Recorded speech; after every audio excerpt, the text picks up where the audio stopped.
There's a great lack of understanding about human sexuality here, and great propaganda that we're all exposed to. Yeah, there is in many people in this culture an excessive focus on sexuality, thinking that's going to make me happy. The culture of you relies very heavily upon romantic feelings, sexual feelings, and they become a priority, and there you get into marked, significant problems in relationships.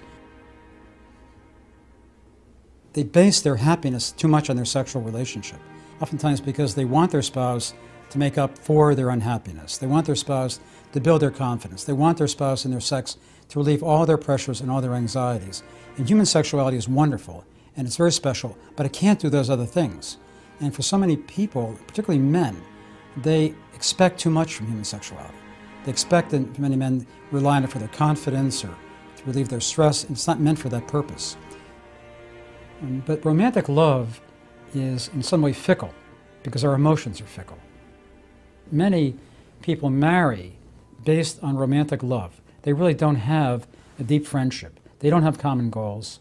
They're not willing to make sacrifices for one another. They're only basically concerned about maintaining their emotional highs, their sexual highs. That doesn't sustain a marriage. So one of the most major influences that helped me work with young people and married couples who struggle in the area of sexual conflicts, including pornography, has been understanding John Paul II's love and responsibility. This writing of John Paul II has enriched my professional life enormously, to really try to understand more about the very nature of love, because I think there's enormous confusion about the nature of love. John Paul II writes about romantic love, in which one just is overwhelmed by a powerful feeling toward the loved one. It can be in some ways a selfish type of love, because you're so happy, you're elated, you just enjoy being with this person, you feel you can't live without this person. And John Paul II writes that romantic love must develop into true friendship. And what happens in true friendships that's different than romantic love?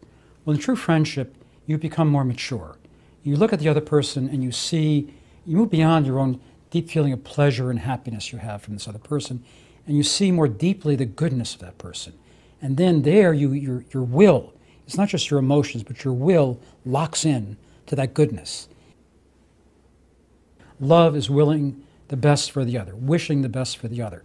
So you move just beyond your own feelings and sometimes selfish feelings of happiness that you have, and you think, my happiness is going to come in major part from caring for this person, for willing the best for this person, for trying to protect this person, to help this person be all they can be. So the third aspect of love and responsibility that is extremely powerful is when John Paul II writes about betrothed love, which moves beyond friendship, which is far deeper than friendship. In betrothed love, sexual intimacy is an aspect of betrothed love. In betrothed love, you totally surrender yourself to the other.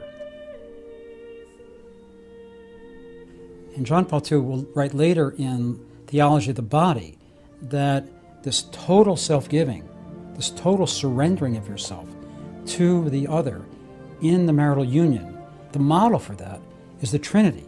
And this is unbelievable in a certain sense. Here's the purification of sexuality. That the model for sexuality is not Hugh Hefner, it's not Playboy, it's not Alfred Kinsey. The model is the Trinity. There's the total flow of love within the Trinity. The Father doesn't control the Son doesn't control the Father, the Spirit doesn't control, there's total self-giving. That, John Paul II says, that's the model for betrothed love.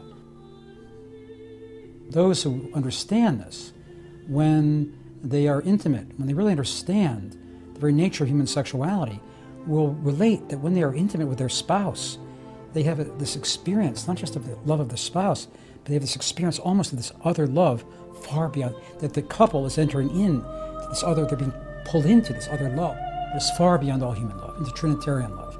And they experience that at moments in their sexual intimacy. But also you enter into the experience of God's love, and then beyond that, not beyond that, but with that, you enter into creativity.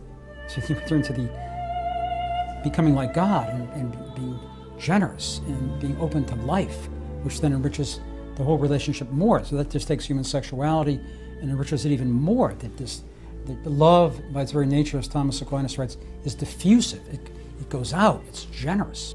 And so when you enter this true understanding of human sexuality, you want to have children, and you rejoice in children. Children are not, they're not a burden, they're not a worry, they're a great gift to you.